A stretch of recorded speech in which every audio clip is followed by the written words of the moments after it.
안녕하세요. 대출 규제 완화, 사실상 대출 규제 완화, 앞에 사실상이라는 이야기가 들어있죠. 최근 정부에서 여러가지 규제 완화 정책을 냈습니다. 여러분들도 기본적인 내용은 다들 잘 아실 테니까 오늘은 대출에 관련된 이야기만 집중적으로 해보도록 하겠습니다. 대출 때문에 고민이신 분들이 많으시죠? 대출이 이제 얼마까지 되는지, 대출 규제가 완화가 되었다는데 내가 받을 수 있는 금액은 얼마일지에 대해서 한번 알아보도록 하겠습니다. 최대한 어려운 용어들은 배제하고 알아듣기 쉽게 편안하게 설명해드리도록 하겠습니다.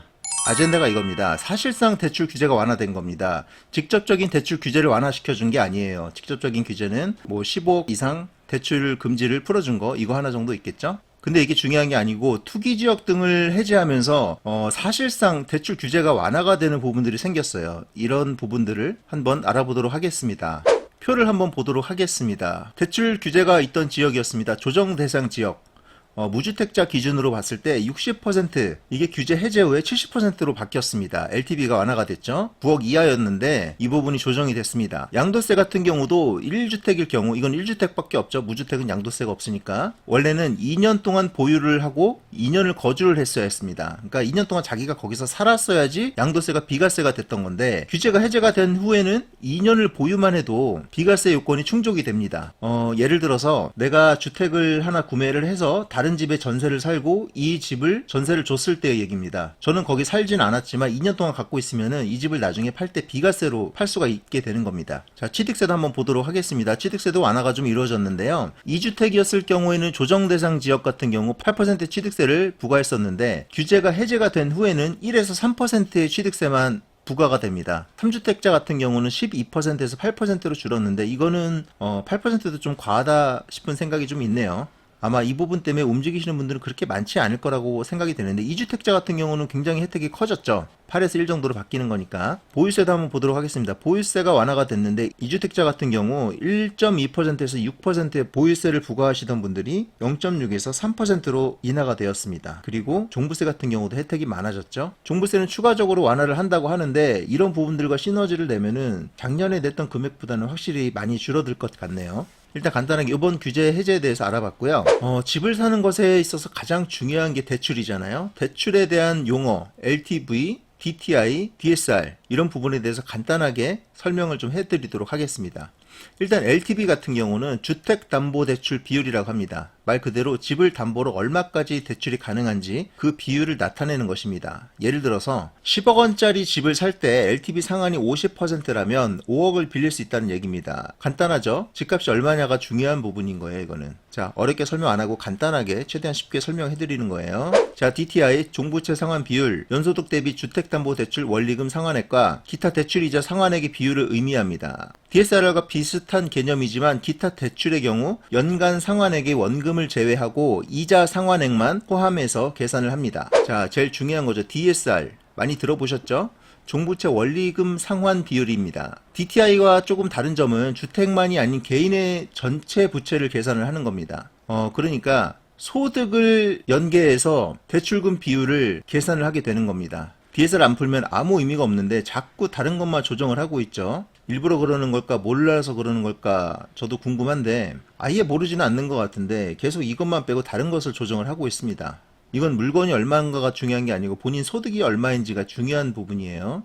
자, 상당히 많은 분들이 DSR 때문에 대출금이 많지 않게 됩니다. 현실적으로 연봉 5천만 원이 좀 많으신 것 같으니까 5천 정도로 예를 들어보도록 하겠습니다. 현재 연봉 5천인 직장인이 15억 초과 주택을 구매할 때, 예전에는 이걸 구매할 때 대출이 하나도 안 나왔었는데 얼마 전에 이 부분도 좀 풀어줬죠. 대출이 가능은 해줬습니다. 다만 DTI 규제가 완화되더라도 DSR에서 걸려서 3억 5천까지밖에 대출이 안 됩니다. 연봉 5천만 원 정도의 직장인은 3억 5천의 대출을 받을 수 있는 거예요. 집이 얼마냐가 중요한 게 아닙니다. 대출 금액은 집이 얼마냐가 의미가 있는 게 아니고 연봉이 얼마냐에 포커스가 맞춰진 겁니다. 고소득자에게 유리한 정책이지만 고소득자도 그리 많은 금액을 대출받기가 어렵습니다. 이게 주택담보대출이라는 게 물건을 담보로 대출을 받는 상품인데 이게 개념이 이상하게 바뀌었어요. 이게 얼마 전부터 이렇게 바뀌었죠. 이젠 집을 살 때 집값보다 내 연봉이 더 중요하게 됐습니다. 법인 운영하는 대표들은 상대적으로 불이익을 받는 것 같은데 이게 예를 들어 보면 법인 대표들은 절세를 위해서 본인의 월급을 많이 책정하지 않은 분들이 굉장히 많아요. 장사가 좀 잘 되는 법인이나 뭐 잘 안 되는 법인이라고 할지언정 절세를 위해서 월급을 300만 원씩 가져가시는 분들도 계시고 뭐 많이 받아가면 400 뭐 이렇게 받아가시는 분들도 계시는데 여러분들이 직장에서 피크를 찍었을 때 아니면 뭐 고연봉자들 같은 경우 7, 8천, 8, 9천, 1억 정도도 가시는 분들이 꽤 있으신 걸로 알고 있습니다. 요즘엔 좀 많이 늘었죠, 소득들이. 근데 상대적으로 법인을 운영하는 대표들은 그 회사가 얼마나 장사가 잘 되냐 이런 거가 중요한 게 아니고 본인의 급여가 중요한 겁니다. 이분들은 상대적으로 좀 불이익을 받으면서 좀 힘들어한다는 얘기를 좀 들었습니다. 이런 예가 있을 수 있겠고요. 결국 그런 분들이 2금융권, 3금융권으로 내려가게 됩니다. 물론 2금융권, 3금융권에서도 DSR을 적용을 하기 때문에 대출받는 게 쉬운 게 아닙니다. 그런 분들은 다른 상품들을 혼용해서